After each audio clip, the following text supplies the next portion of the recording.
Welcome to my channel my English book. और आज के वीडियो में हम स्टडी करेंगे विलियम शेक्सपियर की लिखी गई पॉपुलर ट्रेजेडी मैकबेथ को, जिसका फुल टाइटल है the tragedy of Macbeth. 5 acts की इस कमाल की ट्रेजेडी की सेटिंग है स्कॉटलैंड में।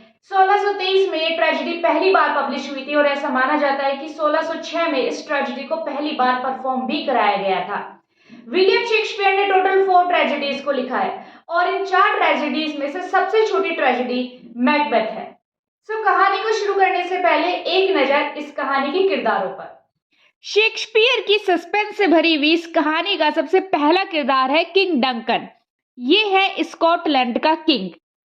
उसके बाद मैलकॉम, ये किंग डंकन का बड़ा बेटा है। डोनाल्बेन, ये किंग डंकन का छोटा बेटा है। मैकबेथ इस कहानी का मेजर कैरेक्टर, ये किंग डंकन की आर्मी का जनरल है और ये थेन ऑफ ग्लेम्स, थेन ऑफ काउडोर भी है। और आगे चलकर कहानी में ये स्कॉटलैंड का राजा भी बनता है। Lady Macbeth, wife of Macbeth. Banquo, ये मैकबेथ का खास दोस्त है और ये भी किंग डंकन की आर्मी का जनरल है। फ्लियंस, बैंक्वो का बेटा। मैकडफ, ये भी इस कहानी का एक बेहद अहम किरदार है। ये थेन ऑफ 5 है और कहानी के एंड में यही मैकबेथ को जान से मार देता है। इसके अलावा कहानी में मैकडफ के बच्चे और इसकी वाइफ भी है। और लास्ट में 3 विचेस है और इनकी एक महारानी है जिसका नाम है हीकेट। वैसे तो इस कहानी में और भी बहुत सारे किरदार हैं, लेकिन इस कहानी की कंप्लीट समरी को स्टडी करने के लिए इतने कैरेक्टर्स हमारे लिए सफिशिएंट है। चलिए अब करते हैं मैकबेथ की समरी शुरू। ये कहानी शुरू होती है एक डेजर्ट एरिया से, जहां पर 3 चुड़ैलें आपस में बात कर रही है। मौसम बड़ा डरावना है, बिजली चमक रही है, बादल गरज रहे हैं और इसी समय मैकबेथ और बैंक्वो युद्ध जीत करके वापस लौट रहे हैं। ये युद्ध स्कॉटलैंड और नॉर्वे के बीच हुआ था। स्कॉटलैंड ने इस युद्ध को जीत लिया और इस वॉर की जीत का सारा श्रेय जाता है मैकबेथ को। मौसम बहुत खराब है, लेकिन मैकबेथ को अपनी जीत की वजह से एक खराब मौसम भी बहुत सुहावना लग रहा है। अब मैकबेथ की और बैंक्वो की इन 3 विचेस के साथ मुलाकात होती है। अब ये 3 चुड़ैलें मैकबेथ और बैंक्वो के सामने 3 भविष्यवाणियां यानी कि 3 प्रिडिक्शन करती है। क्या है वो प्रिडिक्शन? सबसे पहली भविष्यवाणी वो ये करती है कि मैकबेथ थेन ऑफ काउडोर बनेगा। दूसरी भविष्यवाणी वो ये करती है कि मैकबेथ आगे चल के किंग ऑफ स्कॉटलैंड भी बनेगा। और तीसरी भविष्यवाणी वे ये करती है कि बैंक्वो तो कभी राजा नहीं बन पाएगा, पर उसका बेटा स्कॉटलैंड का राजा जरूर बनेगा। चुड़ैलें तो ये 3 भविष्यवाणियां करके चली जाती है, पर मैकबेथ और बैंक्वो इनकी भविष्यवाणियों पर ज्यादा ध्यान नहीं देते। थोड़े समय बाद डंकन का एक सेवक जिसका नाम है रोस, वो वहां आता है और मैकबेथ को बताता है कि राजा ने उसे थेन ऑफ काउडोर की उपाधि से नवाजा है। और यहीं आता है कहानी में सबसे बड़ा ट्विस्ट। विचेस की पहली भविष्यवाणी सच साबित हो जाती है। मैकबेथ और बैंक्वो अभी तक उनकी भविष्यवाणी को मजाक में ले रहे थे, लेकिन मैकबेथ अब थोड़ा सा यहाँ पे उनकी भविष्यवाणियों को लेकर के सीरियस हो जाता है और मैकबेथ अपने मन में स्कॉटलैंड का किंग बनने की महत्वाकांक्षा को पालना शुरू कर देता है। अब मैकबेथ, बैंक्वो और रोस इन तीनों की एंट्री होती है किंग डंकन के महल में। मैकबेथ और बैंक्वो का खूब आदर सत्कार होता है और इस खुशी के मौके पर किंग डंकन अपने बड़े बेटे मैलकॉम को स्कॉटलैंड का प्रिंस घोषित कर देते हैं। ये सुनकर मैकबेथ का मन थोड़ा विचलित हो जाता है, क्योंकि वो सोचता है कि विचेस ने तो ये कहा था कि मैं स्कॉटलैंड का राजा बनूंगा, लेकिन यहाँ पर तो बाजी ही सारी उल्टी है। यहाँ पर तो मैलकॉम को स्कॉटलैंड का प्रिंस या फिर उत्तराधिकारी घोषित कर दिया गया है, तो फिर मैं राजा कैसे बनूंगा? मैकबेथ का मन इसी कश्मकश में होता है। इतने में डंकन मैकबेथ से कहते हैं कि वो उससे कुछ बात करना चाहते हैं और इसके लिए वो मैकबेथ के किले इनवर्नेस जाएंगे। मैकबेथ जिस किले में रहता है उसका नाम है इनवर्नेस। वे दोनों शांति के साथ अपनी बातचीत कर सके। अब मैकबेथ अपनी वाइफ लेडी मैकबेथ को एक लेटर लिखकर ये सारी बातें बता देता है कि कैसे कैसे उसको ये 3 विचेस मिली, क्या क्या उसके साथ हुआ, कैसे वो थेन ऑफ काउडोर बना। इन्वर्नेस में बैठी मैकबेथ की वाइफ लेडी मैकबेथ भी ये लेटर पढ़कर बहुत खुश होती है और अपने मन में स्कॉटलैंड की महारानी बनने के सपनों को सजाना शुरू कर देती है। लेडी मैकबेथ ये सब सोच ही रही थी कि किंग डंकन और मैकबेथ इन्वर्नेस में आ जाते हैं। किंग डंकन और मैकबेथ के साथ किंग डंकन के दोनों बेटे भी आते हैं, बैंक्वो भी आता है, लिनॉक्स आता है और कुछ और लोग आते हैं। मैकबेथ और लेडी मैकबेथ इन सबको आराम करने के लिए इनके आराम कक्ष में भेज देती है। अब यहाँ पर सीन आता है लेडी मैकबेथ और मैकबेथ के बीच में कॉन्वर्सेशन का। लेडी मैकबेथ और मैकबेथ के बीच में ये बातें होती है कि कैसे जो विचेस ने भविष्यवाणियां की है क्या वो सच हो सकती है या फिर सिर्फ एक ही भविष्यवाणी सच हुई। लेडी मैकबेथ मैकबेथ से ये कहती है कि क्यों ना आज रात किंग डंकन का मर्डर कर दिया जाए और स्कॉटलैंड की राजगद्दी पर बैठकर शासन किया जाए। मैकबेथ ऐसा करने से साफ मना कर देता है। लेडी मैकबेथ उसकी मर्दानगी को ललकारते हुए उसे जबरदस्ती ऐसा करने के लिए राजी कर लेती है। अब आती है किंग डंकन की वो आखिरी रात। किंग डंकन अपने कक्ष में आराम से सो रहे थे। मैकबेथ और लेडी मैकबेथ खंजर सिपाहियों से छिपाकर डंकन के रूम में लेकर आते हैं। खंजर मैकबेथ के हाथों में होता है और वो डंकन को मार नहीं पाता, इसलिए लेडी मैकबेथ खंजर मैकबेथ के हाथ से लेकर किंग डंकन को मार देती है। इस राज हत्या के बाद ये दोनों बेचैन मन से जैसे तैसे उस रात को गुजारते हैं और सुबह होते ही मैकडफ इन्वर्नेस में आता है और किंग डंकन की मौत का सभी को पता चलता है।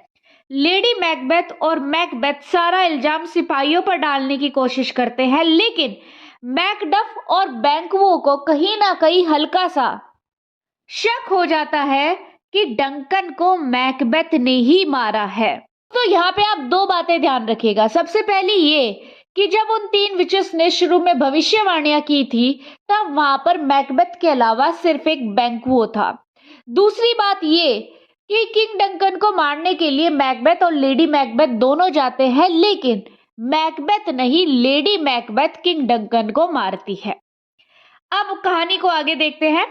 डंकन के दोनों बेटे मैलकॉम और डोनाल्ड रेस्पेक्टिवली इंग्लैंड और आयरलैंड भाग जाते हैं, क्योंकि इन्हें ये शक है कि जिसने भी हमारे पिता को मारा है वो हमें भी मार सकता है। या फिर यहाँ पर एक सिचुएशन और है कि ऐसा भी सोचा जा सकता है कि क्या राजगद्दी पर बैठने के लिए इन दोनों ने ही अपने पिता का खून करवा दिया, इसलिए ये दोनों इंग्लैंड, मैलकॉम इंग्लैंड और डोनाल्ड आयरलैंड भाग जाता है। अब मैकबेथ स्कॉटलैंड के राजा की उपाधि से सम्मानित किया जाता है।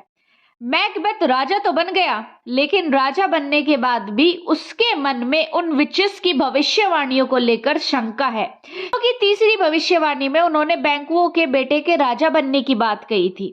अब इस शंका को दूर करने के लिए मैकबेथ बैंक्वो और उसके बेटे फिलियंस का मर्डर कराने की प्लानिंग करता है।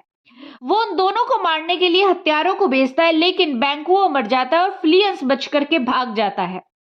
अब इसी दिन रात को मैकबेथ एक पार्टी देता है। सभी लोग इस पार्टी में इनवाइटेड होते हैं और बैंक्वो भी इस फंक्शन में इनवाइटेड था। अब बैंक्वो तो मर गया, लेकिन उसका घोस्ट इस पार्टी में पहुंच जाता है और वो सिर्फ मैकबेथ को दिखाई देता है। मैकबेथ जब बैंक्वो के घोस्ट से बात करता है और उसको देखकर डर जाता है, तब सब लोग हैरान रह जाते हैं, लेकिन लेडी मैकबेथ जैसे तैसे सिचुएशन को हैंडल कर लेती है। सभी लोगों को अब कहीं ना कहीं ये शक होने लगता है कि शायद मैकबेथ ने ही डंकन और बैंक्वो का मर्डर करवाया है। अब एक तरफ मैकबेथ उन 3 विचेस से दोबारा मिलने की योजना बनाता है और दूसरी तरफ डंकन का बेटा मैलकॉम इंग्लैंड के राजा की शरण में पहुंच जाता है और मैकबेथ के खिलाफ जंग की तैयारी करने लगता है। एक अंधेरी गुफा में मैकबेथ उन 3 विचेस से मिलता है। उस समय वो तीनों विचेस एक कढ़ाई में जहरीले मेंढक को उबाल रही थी और वहां एक विदाउट स्किन कैट म्याऊ म्याऊ कर रही थी। ये तीनों वहां पर डांस कर रही थी। ऐसा करने से उनकी जादुई शक्तियां दोगुनी हो जाती है। मैकबेथ उन विचेस से अपने सवाल पूछता कि उससे पहले विचेस उसे रोक देती है और कहती है कि हमें सब पता है, हम ये भी जानते हैं कि तुम क्या जानना चाहते हो। अब वो विचेस फिर से 3 भविष्यवाणियां करती हैं। सबसे पहली ये कि मैकडफ से सावधान रहना। दूसरी ये, जब तक ब्रनाम के जंगल चलकर तुम्हारे महल तक नहीं आ जाते तब तक तुम्हें कोई नहीं मार सकता। और तीसरी ये कि कोई भी स्त्री से जना व्यक्ति मैकबेथ को नहीं मार सकता। ये सब बातें सुनकर मैकबेथ बहुत खुश हो जाता है, क्योंकि जंगल कभी चलते नहीं और इंसान हमेशा औरत से ही पैदा होते हैं। अब कुछ समय बाद मैकबेथ को पता चलता है कि मैकडफ वहां से भागकर इंग्लैंड चला गया है, मैलकॉम के पास। ये सुनकर मैकबेथ गुस्से से आग बबूला हो जाता है और मैकडफ के बीवी और बच्चों को जान से मारने का ऑर्डर निकलवा देता है। मैकडफ के किले का नाम है 5। मैकडफ की वाइफ अपने पति से बहुत नाराज है। उसका ये कहना है कि एक चिड़िया भी कभी अपने बच्चों को अकेला छोड़कर नहीं जाती, और उसके बच्चों के पिता मैकडफ इस तरह से उन्हें अकेला छोड़कर भाग गया। इतने में ही वहां मैकडफ के भेजे हुए हत्यारे आ जाते हैं और उन सब की हत्या कर देते हैं। मैकडफ को जब ये खबर मिलती है तो कुछ समय के लिए तो वो बिल्कुल टूट जाता है। वो मैलकॉम के साथ मिलकर कसम खाता है कि वो मैकबेथ का सर्वनाश कर देगा। इन दोनों ने इंग्लैंड में अपनी सेना तैयार कर ली। अब बस इन्हें मैकबेथ से युद्ध करना है। मैकबेथ के पापों का घड़ा अब भरता जा रहा था। अब उसकी पत्नी लेडी मैकबेथ बीमार पड़ जाती है। असल में वो बीमार भी नहीं है, वो पागल हो जाती है।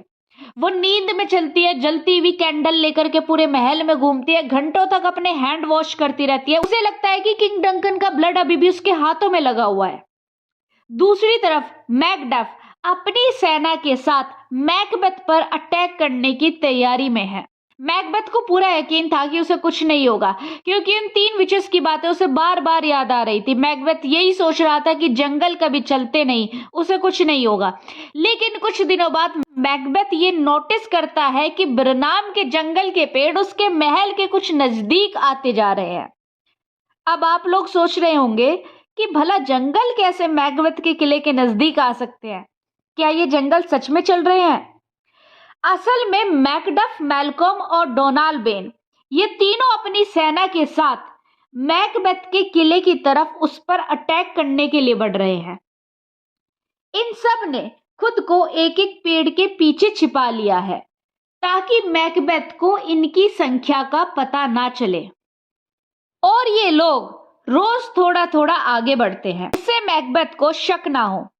लेकिन जब मैकबेथ को इन सारी बातों का पता चला तो वो भी सोच में पड़ गया कि ब्रनाम के जंगल ऐसे भी चल सकते हैं। मैकबेथ अपने किले की सुरक्षा बढ़वाता है, लेकिन तभी मैकबेथ का एक सैनिक उसे बताता है कि महाराज, मैकडफ की सेना में 10,000 सैनिक है। मैकबेथ युद्ध जीतने के लिए हर संभव प्रयासों को करने में लगा रहता है। तभी उसके महल से औरतों के रोने की आवाज आती है। मैकबेथ एक दास को अंदर भेजकर पता लगाने के लिए कहता है। दास वापस आकर बताता है कि महाराज, महारानी अब नहीं रही।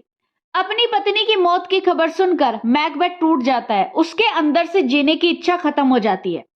तभी एक दास उसे आकर कहता है कि महाराज, ब्रनाम के जंगल चलकर आ रहे हैं। ये सुनकर वो और डर जाता है, लेकिन उसे फिर से उन 3 विचेस की तीसरी भविष्यवाणी याद आती है, जो ये थी कि स्त्री से जना कोई भी व्यक्ति उसे मार नहीं सकता। यही सोचता हुआ वो युद्ध करने के लिए बाहर जाता है। मैकडफ और मैकबेथ के बीच भयंकर युद्ध होता है। युद्ध के दौरान मैकबेथ मैकडफ को बताता है कि स्त्री से जन्मा कोई भी इंसान उसे मार नहीं सकता।